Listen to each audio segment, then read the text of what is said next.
Good morning. स्वागत है फिर से आप सबों को आपके अपने YouTube channel ideal arts classes में। मैं हूं बसंत सर, आप लोगों के लिए लेकर के आया हूं क्लास 10 सामाजिक विज्ञान का जो फर्स्ट यूनिट यानी हिस्ट्री है उसका फर्स्ट चैप्टर यूरोप में राष्ट्रवाद। तो वीडियो के अंत तक बने रहें। और सबसे पहले मैं आप लोगों को बता दूं, यह बिहार बोर्ड एग्ज़ाम की प्रिपरेशन कर रहे स्टूडेंट्स या फिर CBSE के जो छात्र हैं उनके लिए भी बहुत ही इम्पोर्टेंट होने वाला है, क्योंकि इस चैप्टर से बहुत से क्वेश्चन एग्ज़ाम में पूछे जाते हैं, चाहे ऑब्जेक्टिव हो सब्जेक्टिव हो। तो इस वीडियो में आपको मैं ऑब्जेक्टिव सब्जेक्टिव हर एक चीज़ को लेकर के आया हूँ, और जो भी कंसेप्ट होगा इसमें बिल्कुल आपको NCERT पैटर्न पर आधारित होगा, इसलिए वीडियो के अंत तक अवश्य बने रहे। तो चलिए अब हम लोग वीडियो को शुरुआत करते हैं।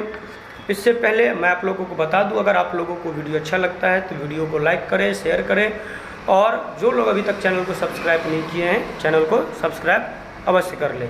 तो चलिए अब हम लोग आगे बढ़ते हैं।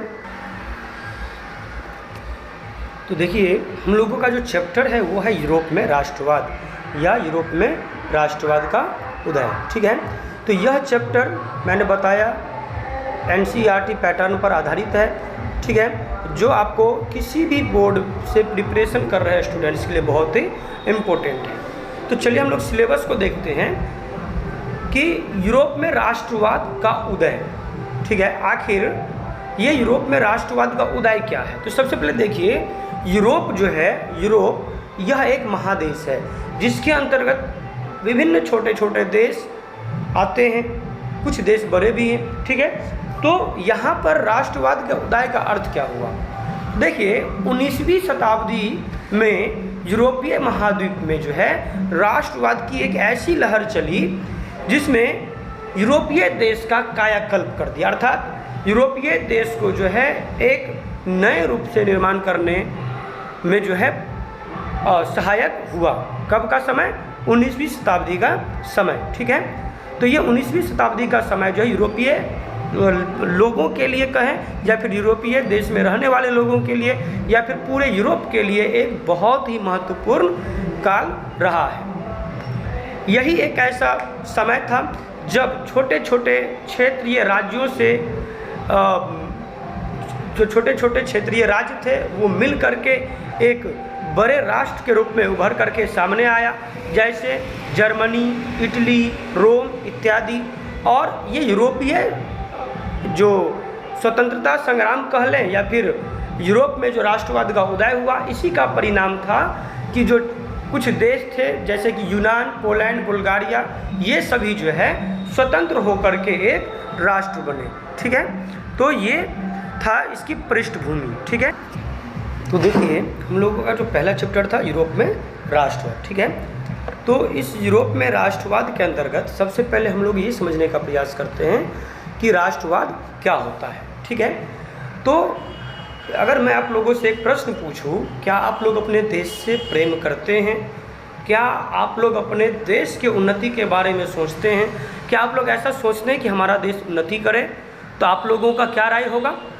यस, हाँ, हम लोग अपने देश से प्रेम करते हैं और हमेशा अपने देश के बारे में सोचते हैं। तो बिल्कुल यही बात है कि हमारे अंदर जो अपने देश या राष्ट्र के प्रति प्रेम की भावना है उसी को हम राष्ट्रवाद कहते हैं। ठीक है, राष्ट्रवाद किसे कहते हैं? अपने देश या राष्ट्र के प्रति प्रेम की भावना को राष्ट्रवाद कहते हैं। राष्ट्रवाद अपने राष्ट्र के भौगोलिक, सांस्कृतिक और सामाजिक परिवेश में रहने वाले लोगों में प्रेम और एकता की भावना है। ठीक है, तो ये था राष्ट्रवाद। अब यह भी प्रश्न आता होगा कि सर इसमें जो राष्ट्र लिखा हुआ है, राष्ट्र क्या होता है? राष्ट्र की परिभाषा क्या है? ठीक है, अगर आपसे ये प्रश्न पूछा जाए कि राष्ट्र किसे कहते हैं ना, या राष्ट्र से आप क्या समझते हैं, तो एक फ्रांसीसी दार्शनिक अर्नस्ट रेनर के अनुसार समान भाषा, नस्ल, धर्म से बने क्षेत्र को राष्ट्र कहते हैं। ठीक है, अर्थात जहाँ की लोगों की भाषा एक जैसे हो, नस्ल एक जैसा हो और धर्म एक जैसा हो, ऐसे बने क्षेत्र को हम क्या कहते हैं, राष्ट्र कहते हैं। ठीक है, इसका अर्थ ये नहीं हुआ कि केवल उसी भाषा, नस्ल या धर्म से बने क्षेत्र होंगे, और भी भाषा, धर्म या नस्ल के बने क्षेत्र हो सकते हैं। ठीक है, जैसे हमारा देश भारत जो है, यह क्या है, विविधता में एकता का देश है। यहाँ पर आप अगर देखेंगे तो हर एक चीज़ में आपको डाइवर्सिटी मिलेगी, चाहे वो धर्म के आधार पर हो, भाषा के आधार पर हो, ठीक है, या फिर नस्ल के आधार पर हो, फिर भी क्या है, यह एक सशक्त राष्ट्र है। परंतु फ्रांसीसी दार्शनिक अर्नस्ट रेनर के अनुसार समान भाषा, नस्ल, धर्म से बने क्षेत्र को राष्ट्र कहते हैं। ठीक है, जिसे 1804 की नागरिक संहिता अर्थात नेपोलियन की संहिता के नाम से जाना जाता है। इसके अलावा यूरोप में 19वीं सदी के शुरुआती दशकों में राष्ट्रीय एकता से संबंधित विचार उदारवाद से करीब से जुड़े थे। ठीक है, तो देखिए यहाँ पर क्या था कि 1804 की जो नागरिक संहिता, जिसे नेपोलियन की संहिता के नाम से भी जाना जाता है, इसे लागू करने वाले कौन थे, नेपोलियन थे। और देखिए यूरोप में जो राष्ट्रवाद का उदय हुआ, इसमें नेपोलियन का भी एक बहुत ही बड़ा योगदान रहा। ठीक है, और वो अपने सैन्य अभियान के तहत जो है यूरोप के विभिन्न भागों में राष्ट्रवाद की भावना को प्रचार प्रसार किया। ठीक है, अब चलिए हम लोग देखते हैं कि ये नेपोलियन थे कौन। ठीक है, तो आप लोग नेपोलियन का फोटो देख रहे हैं अपने स्क्रीन पे।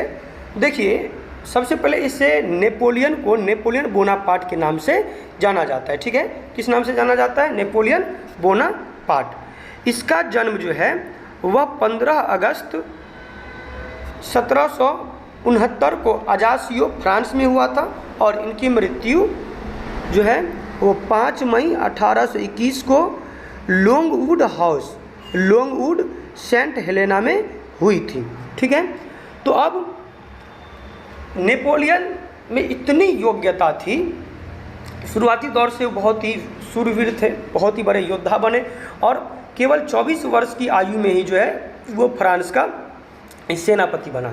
अभी आप लोग देखते होंगे जो 24 वर्ष के उम्र के बच्चे होते हैं वो आजकल फ्री फायर तरह तरह के गेम में उलझ जाते हैं, लेकिन सोच करके देखिए उस समय में वो केवल 24 वर्ष की आयु में जो है एक इतने बड़े योद्धा बने कि फ्रांस का शासक को जो है उन्हें अपना सेनापति नियुक्त करना पड़ा। ठीक है, क्योंकि उनमें देखा उनमें योग्यता है, कैपेबिलिटी है, उनमें साहस है ना, और वो कुछ कर सकता है। जब उनको सेनापति बनाया गया तो उसने कई युद्ध में फ्रांसीसी सेना को अपार जीत दिलाई और अपार लोकप्रियता हासिल की और फ्रांस का शासक बना। अब देखिए उनमें योग्यता थी, उनमें साहस था, उनमें हिम्मत था, तो वो युद्ध किया और कई युद्धों में जो है वो फ्रांसीसी सेना को जीत दिलाई। उन जीत दिलाने के बाद फ्रांस के सेना को या उनके शासकों को लगने लगा था कि इन्हें जो है फ्रांस का शासक बनाना चाहिए क्योंकि वो कुछ अच्छा करेगा। ठीक है, तब फिर क्या किया गया, नेपोलियन को एक वहाँ का सम्राट बनाया गया। अब जब नेपोलियन फ्रांस का सम्राट बना तो उसने अपने व्यक्तित्व एवं कार्यों से पूरे यूरोप के इतिहास को प्रभावित किया। यानी सेनापति बना तो फ्रांसीसी सेना को जीत दिलाई, और जब शासक बना तो उसने इतने अच्छे अच्छे कार्य किए कि पूरे यूरोपीय इतिहास में जो है उनका नाम गूंजने लगा। परंतु कहते हैं कि अगर कुछ में किसी व्यक्ति में अगर कुछ अच्छाई होता है तो कुछ बुराई भी होता है। अब देखिए वह जो है सैन्य शक्ति के महत्व को जो है बहुत ही ज़्यादा मानता था, इसीलिए वो चाहता था कि हम अपने सेना को बढ़ाएं, और वो चाहता था कि जितने भी यूरोपीय देश हैं सब के सब हमारे नियंत्रण में रहे, इसीलिए भी वह सेना को बढ़ाना चाहता था।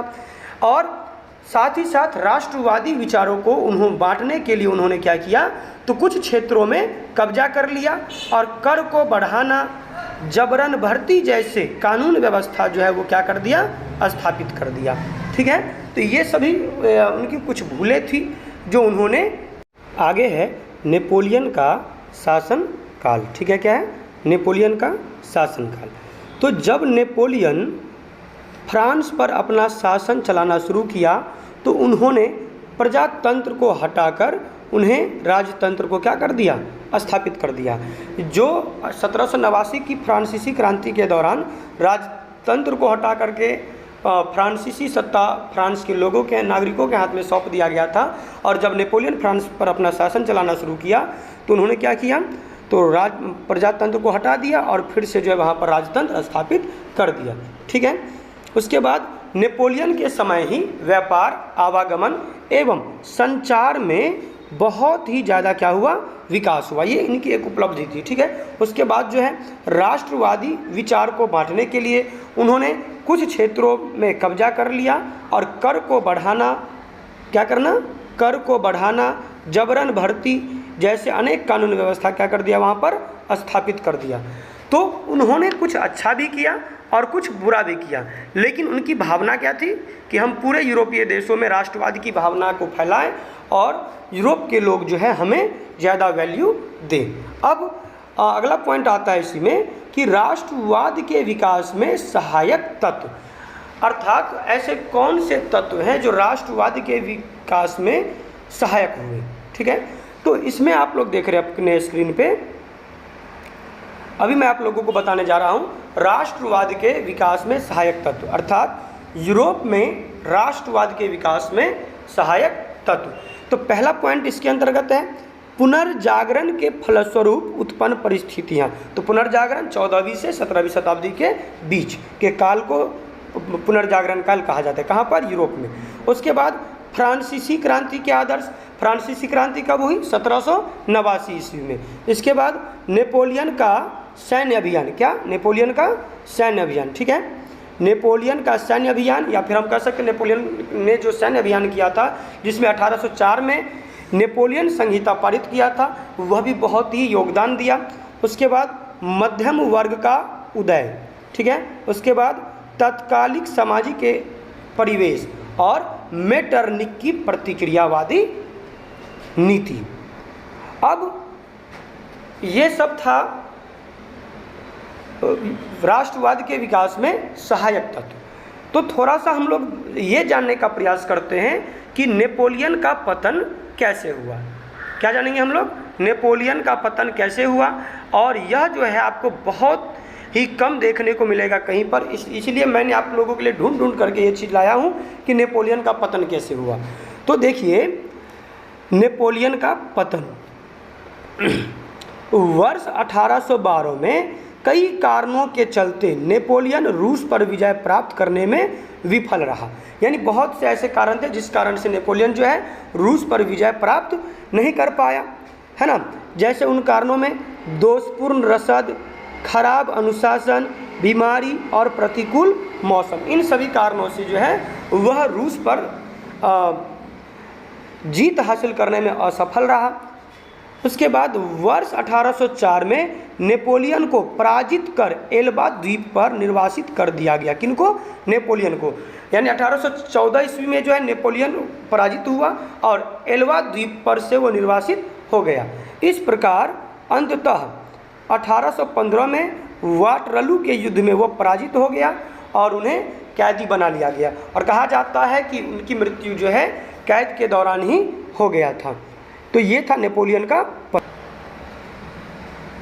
आगे देखिए वियना सम्मेलन। अब नेपोलियन का क्या हो चुका था, पतन हो चुका था। लेकिन पतन होने से पूर्व जो है नेपोलियन अपने सैन्य अभियान और अपने प्रतिक्रिया, अपनी जो सोच थी, उन सोच के कारण से यूरोपीय देशों को अस्त व्यस्त कर दिया था।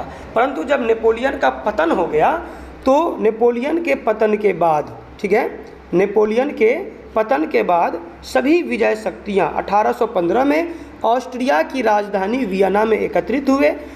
ठीक है। और इसका उद्देश्य अस्त व्यस्त यूरोप की पुनर्व्यवस्था तथा परस्पर विभिन्न विरोधों सिद्धांतों का समाप्त कर फिर से राजशाही शासन व्यवस्था की स्थापना करना था। इसे ही वियना कांग्रेस के नाम से भी जाना जाता है। और इस सम्मेलन की अध्यक्षता ऑस्ट्रिया का चांसलर मेटरनिख ने किया। इस सम्मेलन की अध्यक्षता किसने किया, ऑस्ट्रिया का चांसलर मेटरनिख ने किया। तो फिर से मैं आप लोगों को बता दूं कि यह जो वियना सम्मेलन है, यह प्रश्न बार बार पूछा जाता है। प्रश्न पूछा जाता है कि वियना सम्मेलन से आप क्या समझते हैं। दूसरा प्रश्न पूछा जाता है वियना सम्मेलन कब हुआ। तीसरा प्रश्न पूछा जाता है वियना सम्मेलन की अध्यक्षता कौन कर रहे थे। तो ये सारी प्रश्न पूछा जाता है। तो मैं आप लोगों को फिर से बता दूं कि वियना सम्मेलन नेपोलियन के पतन के बाद सभी विजय शक्तियां 1815 में ऑस्ट्रिया की राजधानी वियना में एकत्रित हुए। ठीक है, इसका उद्देश्य अस्त व्यस्त यूरोप की पुनर्व्यवस्था तथा परस्पर विभिन्न विरोधी सिद्धांतों को समाप्त कर फिर से राजशाही शासन व्यवस्था को स्थापित करना था। इसे ही वियना कांग्रेस के नाम से जाना जाता है। और इस सम्मेलन की अध्यक्षता या मेजबानी ऑस्ट्रिया का चांसलर मेटरनिख ने किया। तो ये था वियना सम्मेलन। अब आगे है मेटरनिख। प्रश्न यह भी पूछा जाता है मेटरनिख कौन था। तो मेटरनिख ऑस्ट्रिया का चांसलर था। वह घोर प्रतिक्रियावादी क्रांतिकारी के संदेशों का कट्टर विरोधी एवं पुरातन व्यवस्था बनाए रखने का समर्थक था। ठीक है, उसने जिस प्रकार की व्यवस्था यूरोप में स्थापित की उसे मेटरनिख व्यवस्था भी कहा जाता है। अपनी इसी व्यवस्था के कारण वह यूरोपीय इतिहास में विख्यात रहा। तो अब आप लोगों ने ये देखा था कि मेटरनिख क्या किया था, तो वियना सम्मेलन का अध्यक्षता कर रहा था। तो वह अपने काल के दौरान जो है अपने समय में उन्होंने बहुत से कार्य को किया। चूँकि वह एक प्रतिक्रियावादी व्यक्ति था, क्रांति के संदेशों का कट्टर विरोधी था। ठीक है, तो उन्होंने क्या क्या कार्य किया सो सुनिए। तो उन्होंने क्या किया, तो सिसिली और नेपल्स के प्रदेशों को बुर्बो वंश के सम्राट फर्डिनेंड को दे दिया। रोम और उसके आसपास का जो क्षेत्र था उसे पोप को सौंप दिया। और पोप किसे कहते हैं, जो चर्च के धर्मगुरु होते हैं उनको पोप कहा जाता है। तो उसने क्या किया, रोम और उसके आसपास के राज्य को पोप को सौंप दिया। लोम्बार्डी एवं वेनेशिया पर ऑस्ट्रिया की प्रभुसत्ता कायम हुई। उसके बाद परमा, मोडेना और टस्कनी के प्रांत हैब्स वर्ग के राजवंश को दे दिया। तो ये सब उनके द्वारा किया गया कुछ कार्य था। अब देखिए प्रश्न यह भी पूछा जाता है कि मेटरनिख युग क्या है। तो आप लोग देखिए कि मेटरनिख का जन्म कब हुआ था। 15 मई 1773 को कॉब्लेंज जर्मनी में हुआ था और इनकी मृत्यु 11 जून 1859 को वियना ऑस्ट्रिया में हुआ था। ठीक है, अब प्रश्न ये पूछा जाता है कि मेटरनिख युग क्या है। मेटरनिख ऑस्ट्रिया का चांसलर था। वियना कांग्रेस या सम्मेलन के द्वारा यूरोप में नेपोलियन युग का अंत हुआ और मेटरनिख युग की शुरुआत हुई। ठीक है, मेटरनिख घोर प्रतिक्रियावादी तथा राष्ट्रवाद एवं गणतंत्र का विरोधी था। इसीलिए 1815 से 1848 ईस्वी तक के यूरोपीय इतिहास को मेटरनिख युग कहा जाता है। ठीक है, युद्ध की समाप्ति जो है 1848 की क्रांति के द्वारा मेटरनिख युग की समाप्ति हो गई। तो ये था मेटरनिख युग। और मुझे आशा है कि आप लोगों को वीडियो पसंद आई होगी, इसीलिए आप लोग वीडियो को ज़्यादा से ज़्यादा लाइक करें, ज़्यादा से ज़्यादा शेयर करें और उन स्टूडेंट्स तक ज़रूर पहुंचाएं जो आपके क्लास के हैं, जो आपके दोस्त हैं, क्योंकि इस वीडियो से ज़रूर उन्हें भी मदद मिलेगी। और जो लोग अभी तक इस चैनल को सब्सक्राइब नहीं किए हैं, आप लोगों से निवेदन है कि इस चैनल को निश्चित रूप से